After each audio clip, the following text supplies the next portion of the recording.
झारखंड का सबसे प्रदूषित शहर कौन सा है? रांची, धनबाद, जमशेदपुर या फिर बोकारो?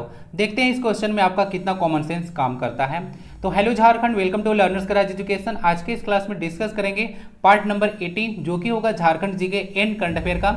आगामी सभी एग्जाम में ये लेक्चर काफ़ी ज़्यादा फ्रूटफुल है और इसमें जेसीसी शायद 2017 का ऑफिशियल पेपर में का 3 क्वेश्चन इंक्लूड है। आइए क्लास को स्टार्ट करते हैं। पीडीएफ इसका @लर्नर्स कराज एजुकेशन टेलीग्राम चैनल पे मिल जाएगा, तो आप लोग वहाँ से जुड़ सकते हैं और भी इंपॉर्टेंट चीज़ें मैं वहाँ पे शेयर करता हूँ। वीडियो को एक लाइक जरूर दे दीजिएगा। एज अ फीडबैक आप मुझे मिल जाता है कि लेक्चर आपको कैसा लग रहा है। ध्यान से सुनिएगा, एंड तक जाइएगा, बहुत सारा भर भर के इन्फॉर्मेशन डाला गया है एज यूजुअल। जैसा कि आपको पता होगा, क्लास सबसे पहले मैं वन लाइनर जीके से शुरू करता हूँ जिसका आप लोग को आंसर देना होता है, बट आप लोगों के कान पर जू नहीं रेंग रहा है, आप लोग आंसर नहीं दे रहे हैं। तो आज की क्लास में 16 क्वेश्चन है। 16 क्वेश्चन में से कम कितना मार्क्स आता है, कम से कम इतना तो लिख सकते हैं। यहाँ क्वेश्चन जितना मैं डिस्कस कर रहा हूँ आप लोग माइंड में मैच कीजिए कि हाँ कितना मेरा सही हुआ है, और जब मैं आंसर बताऊंगा उस समय मार्क्स लिख दीजिएगा। ओके, तो पार्टिसिपेट कीजिए। आइए स्टार्ट करते हैं। डिमना झील, डिमना झील नाम सुने हैं? यह कहाँ पे स्थित है बताना है। छोटा नागपुर क्षेत्र ब्रिटिश शासन के अधीन कब आया था ये बताना है। सोहराय जो है कौन जनजाति का सबसे बड़ा त्यौहार है। झारखंड के डैश नृत्य को राष्ट्रीय और अंतर्राष्ट्रीय ख्याति प्राप्त हुआ है, कौन है वह? ठीक है, बताइए कि छऊ है या फिर डोमकच है या फिर नटुआ नृत्य है। कौन सा नृत्य है जिसको जो है राष्ट्रीय और अंतर्राष्ट्रीय ख्याति प्राप्त हुआ है। बेतला नेशनल पार्क मुख्यतः किस जिले में है आपको बताना है। झारखंड का कौन सा जंगल बृहत्तम संरक्षित अरण्य है। अरण्य मतलब जंगल होता है, इसको आप लोग अंग्रेजी में लार्जेस्ट फॉरेस्ट रिजर्व बोल सकते हैं। तो कौन सा वन है उसका नाम आपको बताना है। कोनार कुंड प्रोजेक्ट जो है किस जिले में है। इस क्वेश्चन का आंसर थोड़ा सा ध्यान से दीजिएगा क्योंकि एक जिला नहीं है। हाई स्कूल टीचर का एग्जाम हुआ था तो उसमें 3 डिस्ट्रिक्ट में है, लेकिन वो एक ही डिस्ट्रिक्ट ऑप्शन में था, तो तीनों को डिस्कस मैं करूंगा। तो फॉर द टाइमिंग बताइए कोनार कुंड जो है प्रोजेक्ट किस जिले में है। झारखंड की जनजातियों का सबसे पुराना धर्म कौन सा है, जरा ये बताइए। झारखंड के जनजातियों का बोला गया है कि सबसे पुराना धर्म कौन सा है। उसके बाद मुंडा बांध की व्यवस्था में, शासन व्यवस्था जो है उसमें गांव का मुखिया को क्या कहा जाता है, जरा ये बताइए। संथाल परगना के जाने माने चित्रकार हैं ललित मोहन राय। डायरेक्ट आपसे पूछ सकता है कि ललित मोहन राय का संबंध किससे है, तो बता दीजिएगा कि चित्रकला से है। उनको कलाश्री की उपाधि किस वर्ष दिया गया था। झारखंड के जनजातियों को संविधान के कौन सा जो है अनुच्छेद है उसके तहत अधिसूचित किया जाता है। जैसे आप लोग किसी को आदिवासी कैटेगरी दे रहे हैं, शेड्यूल ट्राइब, शेड्यूल कास्ट सब दर्जा दे रहे हैं, तो वह किस अनुच्छेद के तहत किया जाता है आपको बताना है। कुड़ुख दांडी के लेखक कौन है। और जनजातियों में अंतिम संस्कार की प्रथा में क्या क्या शामिल है। कहने का तात्पर्य है कि जलाया जाता है या फिर दफना दिया जाता है, या फिर जलाया या फिर दफनाया दोनों जाता है, ये आपको आंसर देना है इसमें। सोन नदी किसकी सहायक नदी है, जरा सॉरी यहाँ पे लिखा हुआ है कौन सी नदी है जो कि सोन नदी की एक सहायक नदी है, आपको बताना है। दामोदर नदी एक डैश नदी का उदाहरण है, किस तरह का उदाहरण है दामोदर नदी। ओके, पूर्व से पश्चिम जाता है कि पश्चिम से पूर्व जाता है, इस डायरेक्शन को लेकर आपको बताना है कि किस तरह का यह नदी है। ठीक है ना, सबसे प्रदूषित नदी है तो सब कुछ जानता है, बताना है कि किस तरह का नदी है, यानी कि पूर्ववर्ती, ठीक है, पश्चिमवर्ती, इस तरह का आपको बताना है। और सिंह बोगा आप लोग सुने होंगे, जनजातीय देवता है, पूजा किया जाता है, तो वह कौन से देवता है आपको ये बताना है। ओके, तो ये 16 क्वेश्चन है। अब आंसर मैच कीजिएगा, उस समय आप लोग आंसर लिखिएगा। चलिए आइए देख लेते हैं पहला क्वेश्चन एमसीक्यू फॉरवर्ड में। छोटा नागपुर क्षेत्र में फुफुस बलुआ मिट्टी कहाँ पे पाया जाता है। दामोदर घाटी क्षेत्र, सिवुम क्षेत्र, कोयल कारो क्षेत्र या फिर पलामू क्षेत्र। इसका सही आंसर हो जाएगा दामोदर घाटी क्षेत्र। ध्यान से देखिएगा, दामोदर वैली वाला रीजन में आपको मिलेगा फुफुस बलुआ मिट्टी। ओके ना, दामोदर वैली। आइए देख लेते हैं, जैसे कि इसका आंसर हो गया जो फुफुस बलुआ मिट्टी है आपको दामोदर घाटी, दामोदर वैली में मिल जाएगा। झारखंड में आइए मिट्टियों का विस्तृत अध्ययन आपको करा देते हैं। जैसे कि झारखंड में मिट्टियाँ पूछेगा कितने प्रकार की पाया जाता है, तो ऐसे 6 मिट्टी होता है, कहीं कहीं 5 भी आपको मिलेगा, लेकिन 6 मिट्टी इसमें काउंट किया जाता है। लाल मिट्टी देख लीजिएगा सबसे ज़्यादा फैला हुआ है। झारखंड में सबसे अधिक कोई अगर मिट्टी पाया जाता है तो वह लाल मिट्टी है, ग्रेनाइट और नीच से यह बना होता है। और छोटा नागपुर क्षेत्र में देखिएगा तो ये जो है 90% जो है फैला हुआ है, यानी कि छोटा नागपुर के क्षेत्र में 90% आपको सिर्फ और सिर्फ लाल मिट्टी ही मिलेगा। अपवाद में देख लीजिएगा झारखंड में कि जो दामोदर घाटी का गोंडवाना चट्टान है उसमें यह मिट्टी नहीं पाया जाता लाल मिट्टी, और राजमहल क्षेत्र में भी नहीं पाया जाता। राजमहल में तो पता होगा काली मिट्टी का जो अधिकता पाया जाता है। उसके बाद देख लीजिएगा काली मिट्टी बेसाल्ट से निर्मित होता है और राजमहल क्षेत्र में पाया जाता है ध्यान रखिएगा इस पॉइंट को। ये जो विशाल निर्मित है राजमहल क्षेत्र में काली मिट्टी, ओके ना, यहाँ पे आगे मैप भी दिया हुआ है, इधर देखिएगा, इसको स्टडी कीजिएगा तो काली मिट्टी आपको इधर काफी ज्यादा देखने को मिल जाएगा, ओके ना। तो यहाँ पे लोकेशन आपको काली मिट्टी का देखेगा, बाकी सारा पार्ट इधर इधर देखिएगा आप लोग झारखंड में अधिकतर, तो ये जो है लाल मिट्टी का आपको लोकेशन देखने को मिल रहा होगा। तो अधिकतर क्षेत्रों में लाल मिट्टी ही नजर आएगा। बाकी देख लीजिएगा लैटेराइट मिट्टी है, इसमें चूना और फास्फोरस और पोटास की मात्रा पाया जाता है। पलामू के दक्षिणी छोर में आपको मिलेगा, रांची का पश्चिमी छोर मिलेगा, ढालपुर वाले क्षेत्र मिलेगा और पूर्वी राजमहल क्षेत्र में लैटेराइट मिट्टी पाया जाता है। अवरकीय लाल मिट्टी होता है, इसको आप लोग सिलिकेशियस मिट्टी बोल सकते हैं, सॉरी माइकेशियस जो सॉइल बोल सकते हैं, जिसमें माइका पाया जाता है, अवरक पाया जाता है। तो कॉमन सेंस भी लगाइएगा तो आपको पता चल जाएगा। माइका सबसे ज्यादा कहाँ पाया जाता है, तो कोडरमा में पाया जाता है सबसे ज्यादा, झुमरी तरेगा कोडरमा में ही है, मांडू हजारीबाग में बड़का गांव है। तो ये सब रीजन में आपको अवरकीय लाल मिट्टी देखने को मिलेगा। नेक्स्ट आता है रेतीली मिट्टी, तो पूर्वी हजारीबाग और धनबाद वाले रीजन में आपको रेतीली मिट्टी मिल जाएगा और जलोढ़ मृद भी आपको मिल जाता है बांगर और खादर। संथाल परगना वाले रीजन में मिलेगा और झारखंड की यह नवीनतम मिट्टी होता है। संथाल परगना में एक डिस्ट्रिक्ट है साहेबगंज, ओके ना, और साहेबगंज में है आपका गंगा रिवर, और गंगा से क्या आता है, जब बाढ़ आता है तो बांगर और खादर का कुछ कॉन्सेप्ट पढ़े होंगे, याद है आपको, बांगर और खादर। तो आपको अगर याद करने का ट्रिक रखना होगा तो खादर में मैं इस तरह से आपको पढ़ाया था एक बार, खान होता है खादर, यानी कि यह न्यू एलुवियल सॉइल होता है, और जो खादर होता है ये तो हो गया आपको खादर। बांगर क्या बताया था, हाँ इसको बताया था बोल्ड, इस तरह से याद रखिएगा। तो बी से बोल्ड हो गया, BOLD। तो बांगर जो होता है ऐसे ओल्ड एलुवियल सॉइल होता है, और खान में देखिएगा लास्ट में एन है, तो न्यू एलुवियल सॉइल को बोलते हैं खादर। तो इसे याद रखिएगा, बोल्ड और खान, दो टर्म से आप लोग इसको कंफ्यूजन दूर रख सकते हैं। और कम से कम एक याद रख लीजिएगा, दूसरा तो अपने आप याद हो जाएगा। बोल्ड तो याद रख लीजिएगा ना, बोल्ड यानी कि जो बांगर होता है वो ओल्ड एलुवियल सॉइल होता है, दूसरा तो अपने आप याद रह जाएगा, ठीक है। तो इतने सारे जो है मिट्टियाँ झारखंड में पाई जाती है, ठीक है। तो देख लीजिएगा, यही झारखंड का आपका मैप है, लोकेशन के साथ बता दिया। कम से कम लाल मिट्टी जो है और काली मिट्टी का लोकेशन कम से कम आप लोग याद रखिएगा। काली मिट्टी से काफी ज्यादा क्वेश्चन पूछा गया है राजमहल क्षेत्र में, ठीक ना, तो इसको देख लीजिएगा। रांची में कैथोलिक गिरजाघर की स्थापना कब की गई, 1909, 1910, 1947 या फिर 1948? इसका सही आंसर 1909 हो जाएगा। तो रांची में कैथोलिक गिरजाघर की स्थापना 1909 में हुआ था। देख लीजिएगा, रांची में जो कैथोलिक गिरजाघर है, रोमन कैथोलिक का पहला एक गिरजाघर आपको देखने को मिलेगा, उसकी स्थापना 1909 में हुआ था। डिजाइन इसका जो किया गया था वो अल्फ्रेड लेम्ब्रम के द्वारा किया गया था।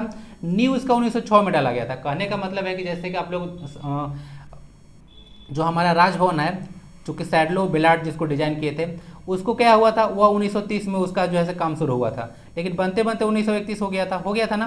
तो उसी तरह से बनाने में टाइम लगता है। तो 1906 में इसका नींव डाला गया था और 1909 में यह बनकर तैयार हुआ था। और आइए कुछ रिलेटेड चीज देख लीजिएगा ना, मैं पढ़ाता हूं तो आपको रिलेटेड जो है चीज बताते चलता हूं। एक्सेल RI की स्थापना देख लीजिएगा, ये है Xavier labour relation institute. Full form पूछेगा तो कंफ्यूज कराएगा आपको यहाँ पे, ठीक ना, यहाँ पे रिसर्च नहीं है, यहाँ पे रिलेशन है। तो जेवियर लेबर रिलेशन इंस्टीट्यूट ये सोसाइटी ऑफ जीसस के द्वारा स्थापित है, 1949 में इसको स्थापित किया गया था। यहाँ पे लिखा हुआ नहीं है, ये जमशेदपुर में है, PDF में डाल दूंगा, ऐसे पहले डिस्कस किया जा चुका है। आगे देखिएगा, तो रांची में कैथोलिक अभिलेखागार भी है, जिसका स्थापना 25 मई 1927 को किया गया था। इसमें रांची और लोहरदगा जिले शामिल होते हैं रांची कैथोलिक अभिलेखागार में।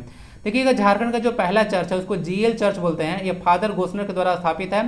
रांची में स्थापना इसको किया गया था 1855 में, इसे बोल सकते हैं स्टेब्लिश हुआ था। 51 इसलिए लिखा हूं क्योंकि बनाने में टाइम लगा होगा। न्यू डाला गया था 51 में, बनकर तैयार हुआ था 55 में, तो समझ लीजिएगा, ओके। झारखंड में जो गोस्नर मिशन की स्थापना किया गया था 1845 में किया गया था, ओके। आगे देख लीजिएगा, पारसी अग्नि मंदिर, झारखंड में कुछ देख लीजिएगा, धर्म से रिलेटेड कुछ चीज यहाँ पे डाला गया है। तो पारसी अग्नि मंदिर जो होता है वह जमशेदपुर पूर्वी सिंहभूम देखने को मिलेगा। झारखंड में जो जैन मंदिर है आपको देखने को मिलेगा, पारसनाथ गिरिडीह, पता होगा आपको, ओके ना। जैन धर्म के जो 23वें तीर्थकर थे पारसनाथ, उनके लिए फेमस है। उसके बाद झारखंड में जो बौद्ध स्थल आपको देखने को मिलेगा इटखोरी चतरा में, यह बुद्धिस्ट सर्किल से इसको जोड़े जाने की बात किया जाता है, इटखोरी को चतरा में है, याद रखिएगा, ठीक ना। भद्रकाली टेम्पल भी यहीं पे है। और महात्मा बुद्ध जो है यहीं पे तपस्या कर रहे थे, आपको पता होगा। महात्मा बुद्ध का ना मतलब इंटरेस्टिंग है जी, उनका जन्म भी उसी दिन हुआ था, मतलब जिस दिन हुआ था, और उसके बाद मृत्यु भी उसी दिन हुआ, और ज्ञान की प्राप्ति एक ही दिन हुआ था। पता है आपको इंटरेस्टिंग बात, तो इसको देख लीजिएगा।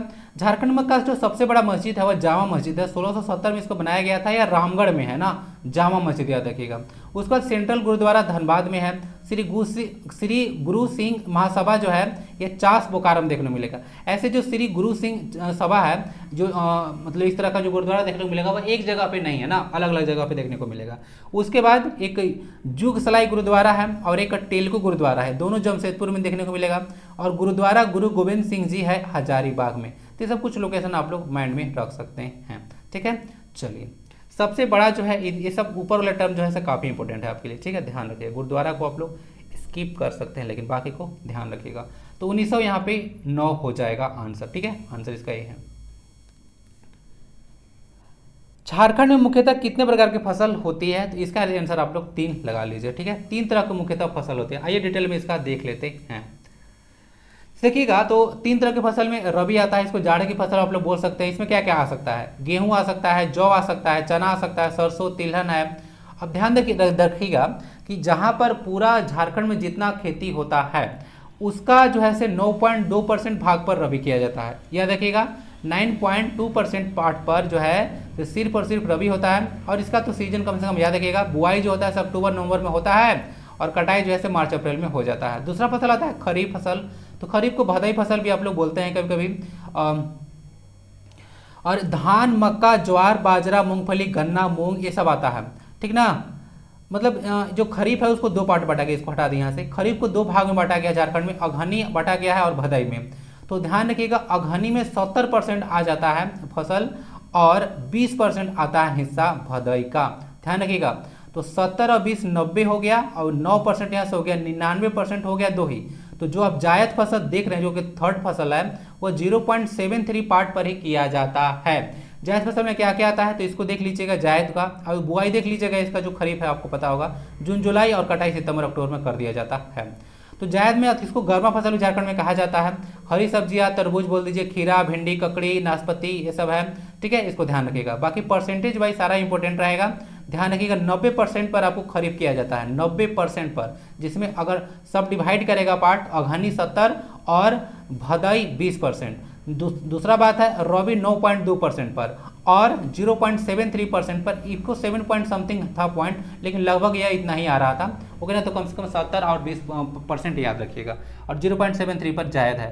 तो इतना डेटा हो गया तीनों फसल का झारखंड में। बाकी देख लीजिएगा झारखंड में जो पूरा कृषि योग्य भूमि आपको तो पता होगा 38 लाख हेक्टेयर है, जो कि आपको 23% भूमि जो सब बोल सकते हैं कि कृषि योग्य है। उसका सबसे प्रमुख फसल झारखंड में धान है और सबसे अधिक सिंहभूम रीजन में उगाया जाता है, ठीक ना, ये सिंहभूम वे सिंहभूम में। और उसके बाद दूसरा सबसे प्रमुख फसल आपको मक्का देखने को मिलेगा, ठीक है, जो कि सबसे अधिक आपको मक्का होता है पलामू में, फिर हजारीबाग में और फिर गिरिडीह में, फर्स्ट, सेकेंड और थर्ड है। तीसरी सबसे प्रमुख फसल आपको यहाँ पे चना होगा, इसको ठीक कर दूंगा। तो फिर तीसरा सबसे बड़ा जो फसल है आपको प्रमुख फसल है वह चना है। सबसे अधिक आपको पलामू में देखने को मिलेगा, तो पलामू में मक्का और चना सबसे ज़्यादा होता है। दूसरा हजारीबाग, तीसरा आपको गोटा देखने को मिलेगा। उसके बाद देख लीजिएगा राज्य में जो नगदी फसल है आपको गन्ना देखने को मिलेगा, सबसे अधिक हजारीबाग, पलामू और दुमका रीजन में मिलेगा। राज्य की जो प्रमुख निर्यात फसल है वह पपीता है, जिसको कैरिका पपाया साइंटिफिक नेम है, ठीक ना। सबसे प्रमुख निर्यात की फसल झारखंड में पपीता है। दलहन और तिलहन का सबसे अधिक उत्पादन भी पलामू में ही होता है। अन्य फसल में आपको जौ, महुआ, ये सब देखने को मिलेगा, ठीक है, यह देखिएगा।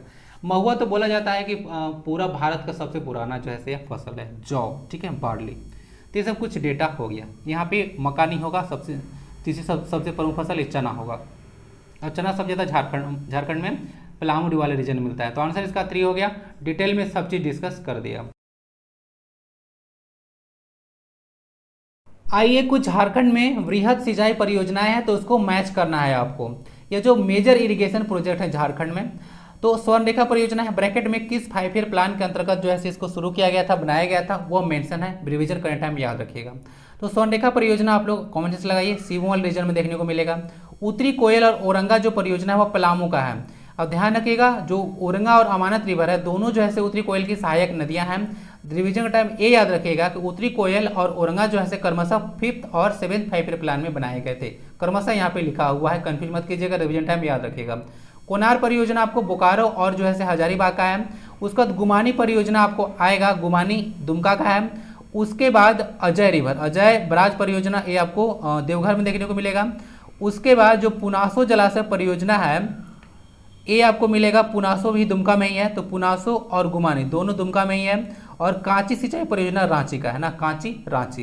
इस तरह से आप लोग मैच कीजिएगा तो ऑप्शन इसका डी आ जाएगा। ओके, तो इसको देख लीजिएगा। मेजर इरिगेशन प्रोजेक्ट्स हैं, किस 5 ईयर प्लान में लगाया गया बनाया गया था वो भी ध्यान रखिएगा। बाकी झारखंड में देख लीजिए कुछ रिलेटेड इन्फॉर्मेशन है, सिंचाई के बारे में बात किया जा रहा था, ये सब मेजर इरिगेशन प्रोजेक्ट है झारखंड में। तो सिंचाई का जो सबसे बड़ा स्रोत झारखंड में कहा जाता है, ध्यान रखिएगा, कुआं, यानी सबसे ज़्यादा सिंचाई जो होता है वह कुआं से सिंचाई होता है। दूसरा तालाब है। ये क्वेश्चन आप लोगों को देखने को मिलेगा कि नहर से सिंचाई यहाँ पे क्यों नहीं किया जा सकता है, तो नहर से सिंचाई इसीलिए नहीं किया जा सकता क्योंकि झारखंड का अधिकतर क्षेत्र पठारी है, और पठार आप बताइए कि कैसे जो है से आप लोग जो है से वहाँ पे नहर बनवाइएगा, ठीक है ना।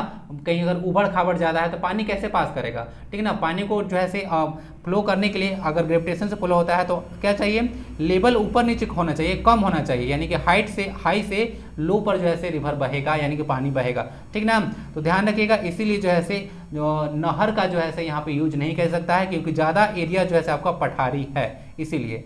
नेक्स्ट देख लीजिएगा, दूसरा सबसे बड़ा जो सिंचाई का स्रोत है यहाँ पे, वहाँ पे झारखंड है, तालाब है झारखंड में। सबसे अधिक सिंचाई देखिए सबसे ज़्यादा होता है वो पलामू में होता है, 24.25% जो है सिंचाई किया जाता है पलामू में। दूसरे नंबर पर आता है आपका देवघर, ठीक है, इसका ना 21 डेटा होगा 24। और तीसरा जो नंबर पे आएगा वो आता है गोड्डा। तो ये सब देख लीजिएगा, ये सब जो है से लगभग यहाँ पे सिंचाई होता है, इतना सबसे ज़्यादा पलामू में होता है, ध्यान रखिएगा। और नलकूप द्वारा पूछेगा, नलकूप ट्यूबवेल जैसा, ट्यूबवेल से आप लोग पानी निकालते हैं, तो सबसे ज़्यादा जो पानी सिंचाई किया जाता है वो लोहरदगा डिस्ट्रिक्ट में किया जाता है, ठीक ना। लोहरदगा डिस्ट्रिक्ट को रांची डिस्ट्रिक्ट से 1983 में काटकर बनाया गया था, ये चीज़ याद रखिएगा। यह एक लैंड लॉक डिस्ट्रिक्ट है, लोहरदगा और खुट्टी दोनों। आंसर इसका देख लीजिएगा, डिटेल में डिस्कस कर दिया। लाख शब्द की उत्पत्ति संस्कृत के किस शब्द से हुआ है, तो ये ना लाख जो आया हुआ लक्ष्य शब्द से आया है ना, लक्ष्य, ध्यान रखिएगा। मुझे अगर क्वेश्चन बनाना होगा तो मैं तो ये ऑप्शन लक्ष्य डालकर रखूंगा, ओके, इस तरह से ही, तो लक्ष्य नहीं लक्ष्य होगा ना, ध्यान रखिएगा। लक्ष्य से आया है लाख। आइए देख लेते हैं लाख को पूरा डिटेल में देखेंगे आज हम लोग।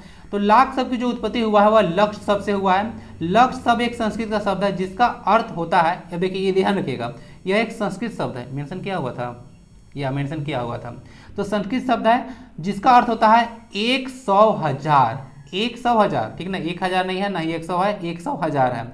आगे देखिएगा, भारत में लाख का जो सबसे बड़ा उत्पादक है वह झारखंड ही है। बोला जाता है कि 50% जो अकेले लाख का उत्पादन झारखंड करता है, ओके ना, ध्यान रखिएगा। और झारखंड में टसर रेशम का भी सबसे बड़ा उत्पादक झारखंड ही है, ये ध्यान रखिएगा। झारखंड में लाख का जो सबसे बड़ा उत्पादक है वह खूंटी डिस्ट्रिक्ट है। उसके बाद आपको सिमडेगा देखने को मिलेगा। परसेंटेज देख लीजिएगा, 28.9 लिखा हुआ है, यानी कि लगभग जो है से 29% बोल सकते हैं। यहाँ पे 24.5 है, 26 बोल सकते हैं, अब ये 18 है, ओके। तीसरे से ध्यान रखिएगा, सबसे ज़्यादा खूंटी में है, followed by Simdega and Gumla. भारतीय लाख अनुसंधान संस्थान आपको रांची में देखने को मिलेगा। स्थापना इसका 20 सितंबर 1924 को किया गया था। इसका नाम ही बदला गया है IINR, ये होता है Indian institute of natural resin and gums. 20 सितंबर 2007 को इसका नाम चेंज कर दिया गया था, ये ध्यान रखिएगा। बाकी आजकल नया नाम आपको 2022 में इसको दिया गया, वह है राष्ट्रीय द्वितीयक कृषि संस्थान। नाम राष्ट्रीय जो है से द्वितीय कृषि, देखिए नॉर्मली आप लोग जो कृषि करते हैं वो तो होता ही है, इसको द्वितीय कृषि यानी कि सेकेंडरी टाइप एग्रीकल्चर इसको बोला गया है, ठीक है, लाख का खेती को। तो ये राष्ट्रीय द्वितीय कृषि संस्थान इसको बोला गया है, 2022 में इसका नाम परिवर्तित किया गया था। और उपयोग देख लीजिएगा लाख के बारे में कि लाख आखिर होता क्या है, देखिएगा आप लोग सर्च कीजिएगा लाख, ओके। तो लाख से लाख की चूड़ियाँ बनाया जाता है, सजावट का सामान बनाया जाता है, पॉलिश बनाया जाता है, उसका सील बनाया जाता है। सील क्या होता है, आप लोग जो सीलिंग करने के लिए यूज करते हैं, जैसे कि अगर कोई चीज़ बनाया गया है गोंद टाइप से कुछ, तो उसमें सीलिंग मटेरियल में यूज किया जाता है, यानी कि अगर यहाँ पे अगर मान लेते हैं होल हो गया, छेद हो गया, तो इसको सील कर देंगे तो फिर पानी पास नहीं होगा, तो सील वाले मटेरियल में यूज किया जाता है। वार्निश बनाने में यूज किया जाता है। श्रृंगार का सामान बनाने में यूज होता है, श्रृंगार यहाँ पे गलत लिखा हुआ है, श्रृंगार का सामान बनाने के लिए यूज किया जाता है ना, ये होता है श्रृंगार। मेरा लेक्चर में कोई चीज़ गलत नहीं होना चाहिए, चाहे वह हिंदी हो चाहे इंग्लिश हो। श्रृंगार का सामान बनाने के लिए यूज होता है। फलों और दवाओं पर कोटिंग करने के लिए भी इसका यूज किया जाता है, ठीक है, ताकि वो लोग खराब ना हो। तो इतना सारा चीज़ हो गया लाख के बारे में। कोई डाउट रहा लाख के बारे में? मुझे नहीं लगता कोई डाउट रहा होगा। इनमें से कौन सी भाषा द्रविड़ परिवार से नहीं है? कुड़ुख, मालतो, कोरवा या फिर खड़िया? तो आंसर आपको पता चल जाना चाहिए। खड़िया भाषा जो है द्रविड़ परिवार की भाषा नहीं है। देख लीजिएगा, द्रविड़ समूह से जो भाषा है वह कुड़ुक है, मालतो है, कोरबा है, ये सब आता है। और जो यहाँ पे लिखा हुआ था खड़िया था ना, खड़िया, तो खड़िया जो है ऑस्ट्रो एशियाटिक भाषा समूह से बिलोंग करता है। तो संथाली, मुंडारी, हो, खड़िया, भूमिज, ये सब जो है आपको ऑस्ट्रो एशियाटिक समूह से बिलोंग करता है, ये चीज ध्यान रख लीजिएगा। उसके बाद यहाँ पे इंडो आर्यन भाषाएं में टोटल आपको यहाँ पे 4 और 3 7 भाषा बताता हूँ। वंश बताया था भोजपुरी, अंगिका, नागपुरी, सादरी। उसके बाद पंच परगनिया, खोरठा और कुरमाली, इतना याद रख लीजिएगा। अगेन वंश PK2 इस ट्रिक है, और कुछ और ट्रिक मैं बना रहा हूँ, ठीक है, तो अगर बन जाएगा तो दे दूंगा फॉर द टाइमिंग। आप लोग वंश याद रखिएगा, उसके बाद PK2 जोड़ लीजिएगा। PK2 में के 2 बार है, भोजपुरी, अंगिका, नागपुरी, सादरी, पी से पंच परगनिया और के 2 बार है, ये खोरठा और कुरमाली। इतना जो है इंडो आर्यन भाषा में आता है। और हिंदी जो है भारोपीय भाषा में आता है, और हिंदी का मूल नाम कौरवी है, ठीक है ना। यह पश्चिमी हिंदी के तहत आता है, जिसमें टोटल 5 भाषाएं आते हैं, ठीक है, याद रखिएगा। अब हिंदी एक भारोपीय भाषा है, मतलब भारोपीय मतलब भारत प्लस यूरोपीय तो मिल जना है, बना है भारोपीय। रांची को झारखंड के अन्य कितने जिले स्पर्श करते हैं? तो आइए देख लेते हैं मैप में। यहाँ पे आपका लोकेशन रांची है, ओके ना। अब चुपचाप यहाँ से काउंट कीजिए, खूंटी से स्टार्ट करते हैं, तो खूंटी 1 हो गया। उसके बाद यहाँ पे टच कर रहा है क्या, यहाँ पे वेस्ट सिंहभूम नहीं। उसके बाद सरायकेला खरसावां 2 हो गया, रामगढ़ आपका 3 हो गया, उसके बाद हजारीबाग 4 हो गया, चतरा 5 हो गया, लातेहार 6 हो गया, लोहरदगा 7 हो गया और गुमला 8 हो गया। टिक लगा लीजिए, 8 आंसर हो गया। तीसरे से क्वेश्चन आपको हो सकता है कि पूछे जाए, ठीक है। तो रांची को 8 टोटल अन्य डिस्ट्रिक्ट टच करते हैं, और इधर आपको वेस्ट बंगाल देखने को मिलेगा, इधर वेस्ट बंगाल टच करता है। अगर झारखंड का मैप को आप लोग देखिएगा तो इसका जो है से चतुर्भुजाकार जो है से शेप देखने को मिलेगा। टोटल आपका इसका लेंथ जो है से इधर से 463 मीटर मिलता है, यानी कि ईस्ट टू वेस्ट, और या वेस्ट टू ईस्ट बोल सकते हैं। साउथ टू वेस्ट आपको यानी कि ब्रेड्थ इसका 463 ना, 380 किलोमीटर देखने को मिलेगा, ओके ना। आकृति इसका चतुर्भुजाकार है और यह उत्तरी गोलार्ध में स्थित है, ठीक है, इसको ध्यान रखिएगा। भाई कुछ देख लीजिएगा, यहाँ पे झारखंड का मैप में आपको 2 डिस्ट्रिक्ट देखने को मिल रहा होगा। यहाँ पे एक है आपका लोहरदगा और खूंटी, 2 लैंडलॉक्ड डिस्ट्रिक्ट है, बाकी 22 के 22 डिस्ट्रिक्ट किसी न किसी के साथ सीमा साझा करते हैं। ध्यान रखिएगा, सबसे उत्तरी और सबसे पूर्वी डिस्ट्रिक्ट दोनों साहेबगंज जाएगा। गढ़वा डिस्ट्रिक्ट सबसे पश्चिमी डिस्ट्रिक्ट है। सबसे पूर्वी डिस्ट्रिक्ट आपको देखने को मिलेगा वेस्ट सिंहभूम, ओके ना, सॉरी, सबसे दक्षिणी डिस्ट्रिक्ट है आपको वेस्ट सिंहभूम। उत्तरी और पूर्वी दोनों साहेबगंज ही पड़ता है। इधर वेस्ट बंगाल है, टोटल 10 डिस्ट्रिक्ट टच करता है झारखंड का। इधर 10 डिस्ट्रिक्ट टच करता है झारखंड का बिहार से। इधर उत्तर प्रदेश से सिर्फ और सिर्फ एक ही डिस्ट्रिक्ट टच करता है गढ़वा। इधर 4 डिस्ट्रिक्ट टच करता है छत्तीसगढ़ से। अब इधर 4 डिस्ट्रिक्ट टच करता है उड़ीसा से। ये सब कुछ इन्फॉर्मेशन याद रखिएगा। यहाँ पे सिमडेगा का लोकेशन है जहाँ पे राम रेखा धाम है। आंसर तो मिल चुका होगा, मैप तो आपको इसी तरह से तैयार करना है, ओके। चलिए धीरे धीरे इस तरह से क्वेश्चन मैं आपको देता रहूँगा, ठीक है। चलिए सबसे पहले मैं इसीलिए रांची को लेकर, रांची कैपिटल सिटी है, क्वेश्चन बने अगर इस तरह से क्वेश्चन कौन सा जिला टच करता है, तो मुझे लगता है कि सबसे ज़्यादा इंपॉर्टेंट क्वेश्चन रांची ही बनेगा। नेक्स्ट क्वेश्चन फिर से एसपीटी मैच द फ्लोइंग आ चुका है, तो इसको आपको मैच करना है, ओके। और मुझे लगता है कि आप लोग इसको इजीली कर सकते हैं। कुछ एक नहीं पता होगा लेकिन तो बाकी पता होगा। SPT act, Santhal Pargana tenancy act, ये आया था संथाल परगना, बाद में आया था संथाल परगना। सी और एस दोनों में पहले कौन आता है, सी, तो ये पहले आया था और एस वाला बाद में आया था। तो एसपीटी 1949 में आया था। सीएनटी एक्ट आया था आपका 1908 में, ओके। उसके बाद विल्किंसन रूल जो कि कोल्हान वाले रीजन में आया था, ध्यान रखिएगा, 1837 का है, 1937 का नहीं, 1837 का है। उसके बाद यूल रूल आया था आपको संथाल परगना में, यह 1856 का है, इसे ध्यान रख लीजिएगा।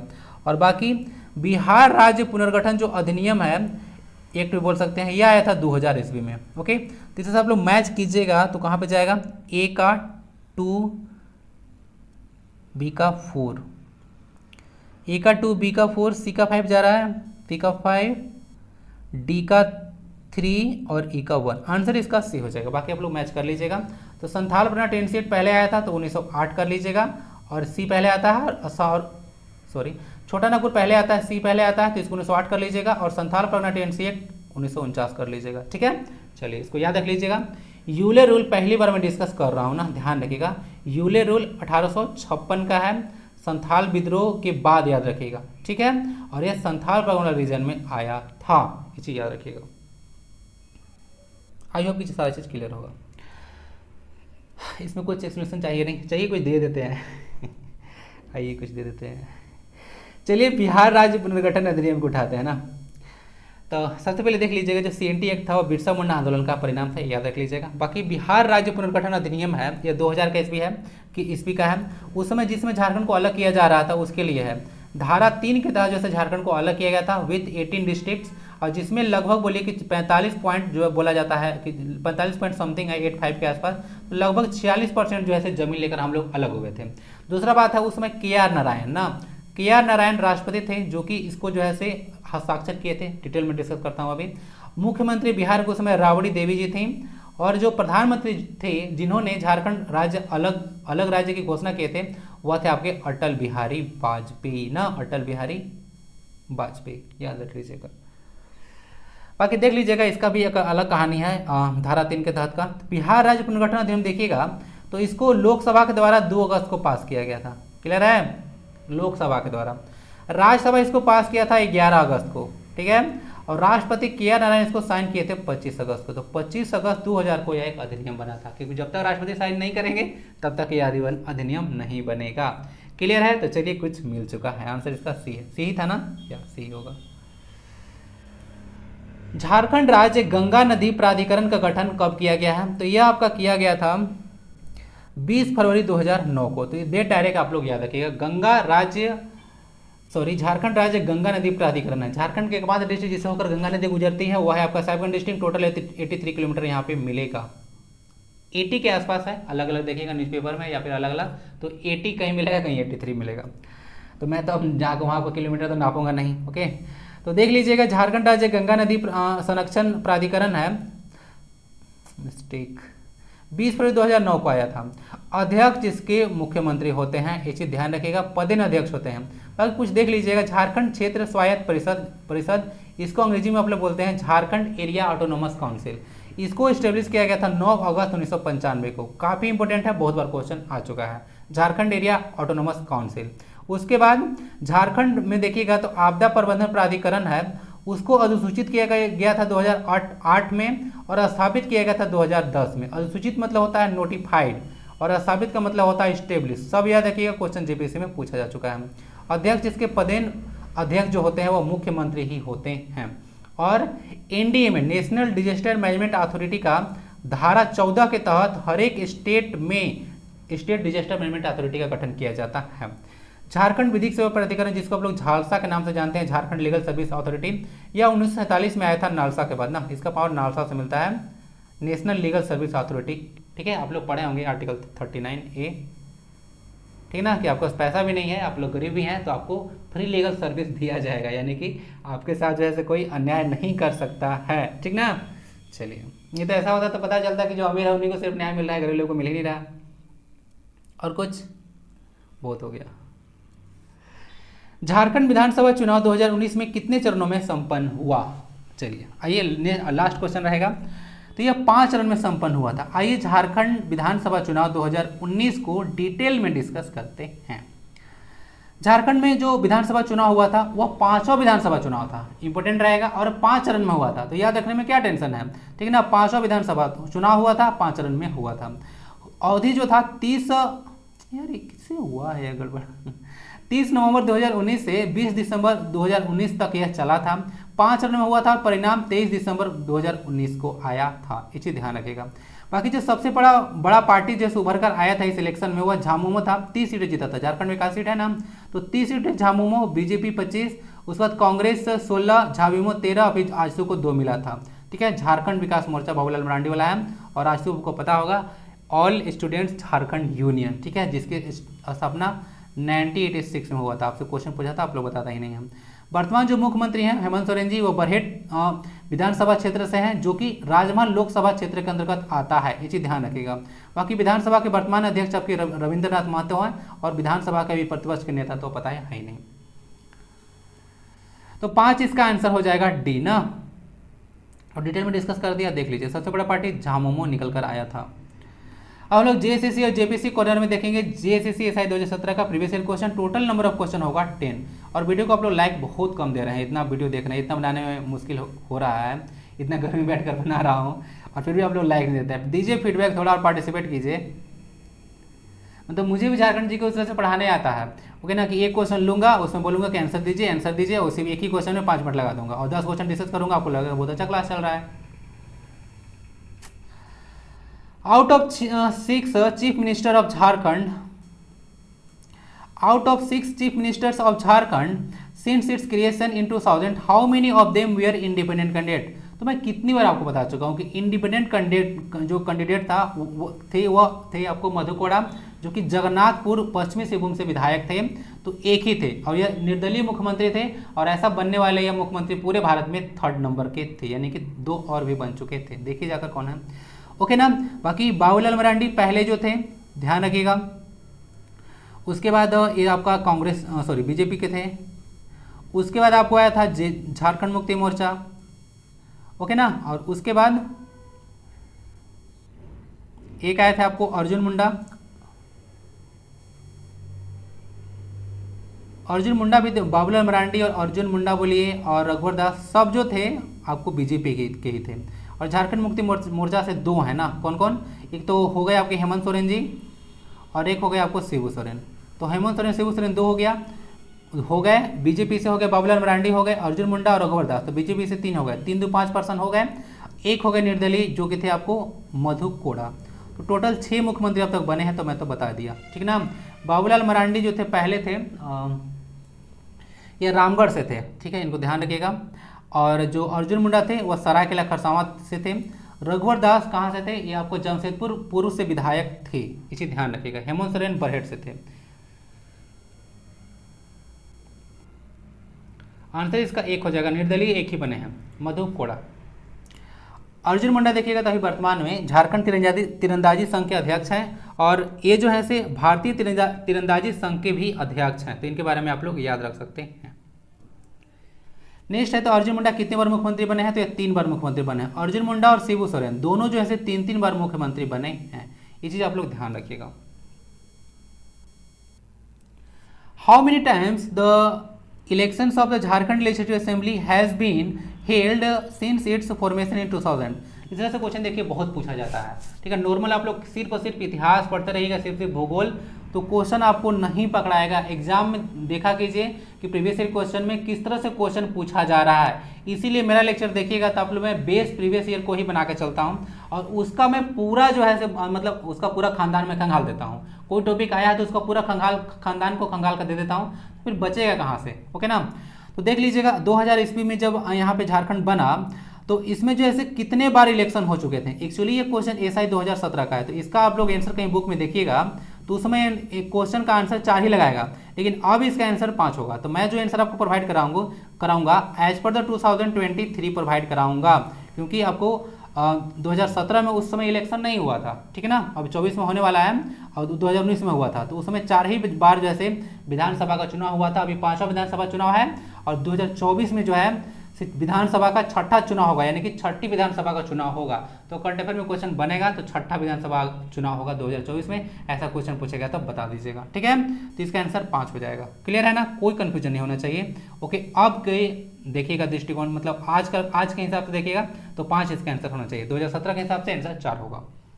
झारखंड में तीसरी बार राष्ट्रपति शासन कब लागू हुआ, तो ये तो आपको पता होना चाहिए। 9 में एक बार हुआ था, एक बार 10 में, एक बार 13 में, 11 में नहीं हुआ था, ना 12 में हुआ था। तो जनवरी 2013 में तीसरी बार राष्ट्रपति शासन लगा था। आर्टिकल 356 बार बार आपको दिखाता हूँ इसको। पहला तो 19 जनवरी को था, फिर इसके बाद 1 जून को था 2010 को, फिर 18 जनवरी 2013 को था, ओके ना। तो इसको देख लीजिएगा। शिबू सोरेन थे पहला, दूसरा में और तीसरा में अर्जुन मुंडा थे। देख लीजिएगा गवर्नर सैयद सिफ्ते रजी थे, एमएच फारूक थे और सैयद अहमद थे। नेक्स्ट क्वेश्चन आता है, इनमें से कौन सी रबी फसल झारखंड में उगाई जाती है, तो रबी फसल आपको चना देखने को मिलेगा। चना का सबसे ज्यादा उत्पादन अगेन ये होता है आपको पलामू में, याद रखिएगा। पलामू में चना होता है, तिलहन में सबसे ज्यादा आपको यहाँ पे देखने को मिलेगा, मक्का भी सबसे ज्यादा यहाँ पे उत्पादन होता है, ग्रेफाइट का सबसे ज्यादा उत्पादन यहीं पे होता है, okay, Palamu.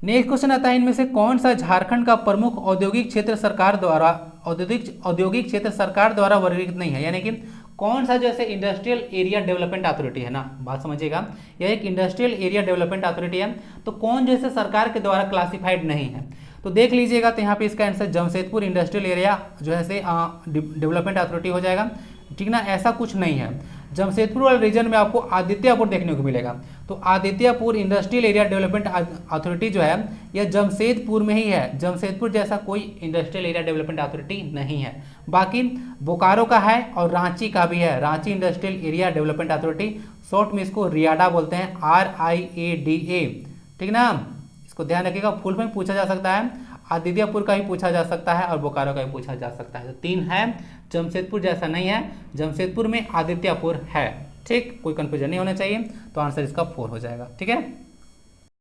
Dalma wildlife sanctuary situated around which of the flowing hills, Dalma जो है से किस दलमा वन जो अभ्यारण्य है वह किस पहाड़ी के चारों ओर जो है से स्थित है, तो यह दलमा हिल्स होगा, नाम ही इसका दलमा हिल्स है और नाम भी है इसका दलमा वाइल्ड लाइफ सेंचुरी। दलमा वाइल्ड लाइफ सेंचुरी देख लीजिएगा 1976 में इसको स्टेब्लिश किया गया था, मेन रूप से यह हाथियों के लिए यानी कि एलिफेंट्स के लिए है, ठीक है, ध्यान रखिएगा। एल्फस मैक्सिमस इंडियन एलिफेंट का नाम है जो कि झारखंड का स्टेट एनिमल है, एल्फस मैक्सिमस, ओके ना, और यह ईस्ट सिंहभूम डिस्ट्रिक्ट में पड़ेगा, ओके, हाथियों के लिए सारा चीज बता दिया। Bokaro was established in 1991 by carving out how many blocks from Giridih district, एक क्वेश्चन देखिए लास्ट क्लास में भी आया था, लास्ट क्लास में आया था, इसके पीछे का रीजन देखिए, आइए दिखाते हैं, इसका आंसर ना 6 ब्लॉक होगा, याद रखिएगा, इसमें गिरिडीह से पूछा गया है कितना ब्लॉक लिया गया था, तो गिरिडीह से 6 था, ओके ना, और देख लीजिए ब्रीफ हिस्ट्री देखिएगा बोकारो का, तो बोकारो जो है से 1 अप्रैल 1991 को बनाया गया था, जिसमें आपको चास और चंदन कियारी सिटी ब्लॉक था, ओके ना, ये धनबाद डिस्ट्रिक्ट से लिया गया था, और जो बर्मियो सब डिवीजन है पूरा गिरिडीह का ले लिया गया था, तो बर्मियो जो सब डिवीजन था इसमें टोटल 6 डिस्ट्रिक्ट था, तो 6 ब्लॉक यहाँ पे हो गया और टोटल यहाँ पे 2 हो गया आपका धनबाद का, तो गिरिडीह और धनबाद दोनों से मिलकर बोकारो को बनाया गया था, तो टोटल 8 ब्लॉक से बनाया गया था, जिसमें ज़्यादा गिरिडीह का था, जिसे पूरा सब डिवीजन ही ले लिया गया था बर्मियो, ठीक है, गिरिडीह का, तो आंसर इसका हो जाएगा 6, ओके ना, तो देख लीजिएगा 6 आंसर होगा। तो क्वेश्चन देखिए घुमा फिरा कर पूछा जा रहा है, मेरे तो क्वेश्चन थोड़ी लाया गया है, ये तो आपका ऑफिशियल पेपर है, बस याद रख लीजिएगा कि जो बर्मियो सब डिवीजन था गिरिडीह का उसमें 6 था, ऐसे भी क्वेश्चन आगे पूछा जा सकता है आपको, ठीक है, जो कि पूछा ही गया है यहाँ पे। The Chatra district is situated on which national highway, तो चतरा डिस्ट्रिक्ट आपको नेशनल हाईवे 99 और 100 पर देखने को मिलेगा। बाकी झारखंड में NH 33 को लाइफलाइन ऑफ झारखंड कहा जाता है, ये चीज याद रखिएगा, ओके ना। बाकी चतरा झारखंड का जो है से सबसे छोटा संसदीय क्षेत्र है, सबसे बड़ा संसदीय क्षेत्र है आपका पश्चिमी सिंहभूम, और चतरा में बोला जाता है कि सर्वाधिक वनाच्छादित जिला चतरा है ना। झारखंड में किस मंदिर में श्रवण का प्रसिद्ध मेला लगता है, यहाँ पे सावन के बारे में बात किया जा रहा था, तो सावन जो है बात किया जा रहा है, तो सावन का प्रसिद्ध मेला आपको लगेगा बैद्यनाथ मंदिर, ठीक ना, आप लोग श्रावणी मेला भी इसको बोलते हैं, तो बैद्यनाथ मंदिर में लगेगा। यह जो है वो बस्सी के 12 ज्योतिर्लिंगों में से एक है और 51 शक्तिपीठों में से एक है, ठीक है, याद रखिएगा। गोड्डा का जो योगिनी शक्ति मंदिर है उसको कभी कभी 52वां शक्तिपीठ कहा जाता है ना, गोड्डा का। लास्ट 6 मंथ्स का हम लोग राउंड देखेंगे करंट अफेयर, आइए देख लेते हैं। वार्षिक इंटर्नशिप रैंकिंग 2022 में ईस्ट जोन में झारखंड के किस संस्थान को प्रथम स्थान प्राप्त हुआ था, तो यह था आपका BIT सिंदरी धनबाद, इसको याद रख लीजिएगा। तो BIT सिंदरी धनबाद को इंटर्नशिप रैंकिंग में 2022 में ईस्ट जोन वाले में ना नंबर 1 स्थान मिला था। बाकी देख लीजिएगा ईस्ट जोन में कुल 55 विश्वविद्यालय आए थे और इसको पूरा जो है से भारत में 17वां स्थान मिला था, कुल 515 आए थे भारत में, जिसमें 17वां स्थान, और ईस्ट जोन में 55 शामिल हुए थे, उसमें पहला स्थान मिला था, ठीक है, BIT सिंदरी धनबाद को, ठीक है। यह था वार्षिक इंटर्नशिप रैंकिंग 2022। झारखंड के किस जिले में 100 एकड़ भूमि पर पार्क का निर्माण किया जाएगा, तो ये आपको देवघर डिस्ट्रिक्ट है। देवघर तो ऐसे ही इंपॉर्टेंट जगह बन जाता है। यहाँ पे बोला जा रहा है कि प्लास्टिक पार्क की भी स्थापना किया जाएगा, प्लस में 20वां पुस्तक मेला का आयोजन भी देवघर में ही हुआ था, और देवघर में तो इंटरनेशनल एयरपोर्ट भी बन रहा है, ठीक है, तो इसको ध्यान रखिएगा। और इसमें देखिएगा 100 एकड़ भूमि पर जो पार्क बनेगा उसमें 20 मेगावाट का सोलर पावर प्लांट भी लगेगा, ठीक ना। मेगावाट मतलब 10⁻6 वाट। झारखंड में 5G सेवा सबसे पहले किस कंपनी ने शुरू किया? जियो, एयरटेल, आइडिया, वोडाफोन या फिर BSNL? तो ये ना एयरटेल सबसे पहले शुरू किया था, इसको ध्यान रख लीजिएगा। या 13 जनवरी को शुरू कर दिया था, बाजी मार लिया था जियो से, और 14 जनवरी को जियो शुरू किया था। देख लीजिएगा, रांची में एयरटेल 5G सेवा जो शुरू किया गया था वो 13 जनवरी 2023 को किया गया था एयरटेल के द्वारा, और जियो 14 जनवरी को शुरू किया था। रांची के झारखंड के रांची और जमशेदपुर में यह सेवा सबसे पहले शुरू किया गया था। धीरे धीरे आगे भी बढ़ेगा। नेशनल क्लीन एयर मिशन के तहत झारखंड में कितने शहरों का चयन किया गया है? तो इसमें 3 शहर है, एक है आपका धनबाद, एक है रांची, एक जमशेदपुर, नाम मेंशन होगा। रांची, जमशेदपुर और धनबाद। देखिएगा तो झारखंड में सबसे प्रदूषित शहर है वो धनबाद है, ओके ना। सबसे प्रदूषित शहर धनबाद है, इसीलिए इसको भी इंक्लूड किया गया है। अगर देखिएगा तो रांची 5वां स्थान पे आता है पोल्यूशन के मामले में, तो इसको इंक्लूड किया गया है। हमारा कैपिटल सिटी है, तो हम लोग चाह रहे हैं कि ये साफ सुथरा रहे। बाकी आपको क्वेश्चन का आंसर मिल चुका होगा कि सबसे ज़्यादा प्रदूषण जो है कहाँ पे है, तो वो धनबाद में है, इसी ध्यान रखिएगा। सबसे ज़्यादा शहरी आबादी कहाँ पे है, तो वो भी धनबाद में है। तो कट करके याद रख लीजिए कि जहाँ सबसे ज़्यादा आबादी है वहाँ पे सबसे ज़्यादा पोल्यूशन हो रहा है। तो आंसर इसका बी हो जाएगा। तो आंसर मिल चुका है। आप लोग सोच रहे होंगे कि आंसर आज दिया ही नहीं। गोल्डन ब्यूटी अवार्ड जो हुआ था, गोल्डन ब्यूटी अवार्ड में देखिएगा झारखंड के पर्सन है प्रीति कुमारी। गोल्डन ब्यूटी अवार्ड झारखंड के प्रीति कुमारी को दिया गया था। वे किस जिले की रहने वाली हैं? तो ये हजारीबाग से हैं, ठीक है। हजारीबाग मतलब लैंड ऑफ 1000 गार्डन्स, ठीक है ना। गार्डन मतलब बाग, याद रख लीजिएगा। तो वहीं से है बाग। तो यह आयोजन देखिए कोलकाता में हुआ था, और जिसमें 100 से अधिक प्रतिभागियों ने भाग लिया था। तो इनको जो है गोल्डन ब्यूटी अवार्ड दिया गया था। नाम है उनका प्रीति कुमारी। बाकी अब चलते चलते हम लोग देख लेंगे, आंसर आप लोग जरूर दीजिएगा इसका, ठीक है ना, कितना मार्क्स आया। तो डिमना झील जमशेदपुर में लोकेशन है इसका, देख लीजिएगा। डिमना झील जमशेदपुर में है। बाकी यहाँ पे जुबली पार्क भी है, किरण स्टेडियम भी है, JRD टाटा पार्क है, सब कुछ जमशेदपुर में ही मिलेगा। सब चीज़ जमशेदपुर में ही है। छोटा नागपुर क्षेत्र जो ब्रिटिश शासन के अंतर्गत आया था वो 1765 में आया था। सबसे पहले जो अंग्रेजों का प्रवेश झारखंड हुआ था वह सिबुम क्षेत्र से हुआ था, ये ध्यान रखिएगा। नेक्स्ट आता है आपका सोहराय, जो है संथाल जनजाति का सबसे बड़ा त्यौहार है। और संथाल में सोहराय देखिएगा यहाँ पे, तो सोहराय पशुओं का त्यौहार है। वंदना भी जो है पशुओं का ही त्यौहार है। झारखंड के में छऊ जो है, छऊ गुरु आपको पता होगा, तपन पटनायक। तो छऊ को जो है राष्ट्रीय और अंतर्राष्ट्रीय ख्याति प्राप्त हुआ है। और इसे आप लोग देखिएगा तो शास्त्रीय संगीत जो है आपको कितने टोटल मिलेंगे? 9, ठीक है, मिलता है ना। ओके, नावा कभी कभी इसको बोला जाता है छऊ को। बेतला नेशनल पार्क मुख्यतः लातेहार में है, ऐसे पलामू में भी है लेकिन मुख्यतः यह लातेहार में ही है। बेतला नेशनल पार्क झारखंड का एकमात्र नेशनल पार्क है, ध्यान रखिएगा, ठीक है। और उधवा बर्ड सेंचुरी झारखंड का एकमात्र बर्ड सेंचुरी है। और सेंट्रल यूनिवर्सिटी झारखंड, ये 2009 में इसको एस्टेब्लिश किया गया था। झारखंड का एकमात्र सेंट्रल यूनिवर्सिटी है। झारखंड का जो जंगल के बारे में बात किया जा रहा था, कौन नहीं होगा, झारखंड का जो जंगल है, जो सबसे बड़ा जो अरण्य है वो है आपका सारंडा। और सबसे ज़्यादा जो सारंडा फॉरेस्ट है वो भी सिबो में फैला हुआ है। बाकी कोनार जो कुंड प्रोजेक्ट है वो बोकारो, हजारीबाग और गिरिडीह तीनों जिलों में है, ध्यान रखिएगा। जो देखिएगा तो हाई स्कूल टीचर का जो एग्जाम हुआ था तो उसमें बोकारो और हजारीबाग ऑप्शन में नहीं था, सिर्फ गिरिडीह ऑप्शन में था। तो गिरिडीह भी हो सकता है आंसर ना, तो देख लीजिएगा, इस तरह से क्वेश्चन आया था। झारखंड की जनजातियों में सबसे जो पुराना धर्म हुआ सरना धर्म है।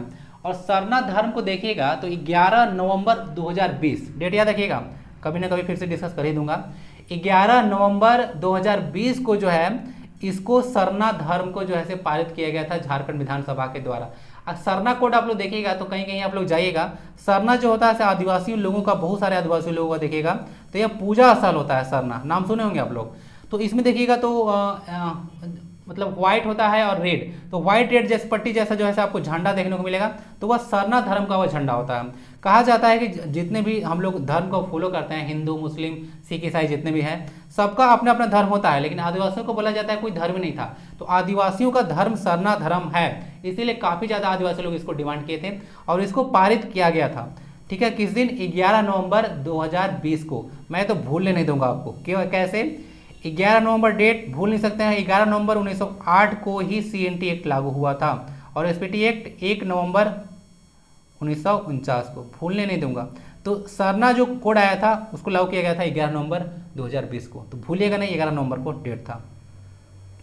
बाकी मुंडा मान की जो शासन व्यवस्था है उसमें गांव का जो मुखिया होते हैं उनको मुंडा कहा जाता है, इनका सहायक डाकुआ होता है और धार्मिक प्रधान गांव का दिवड़ी को कहा जाता है। ये सब कुछ इन्फॉर्मेशन हो गया।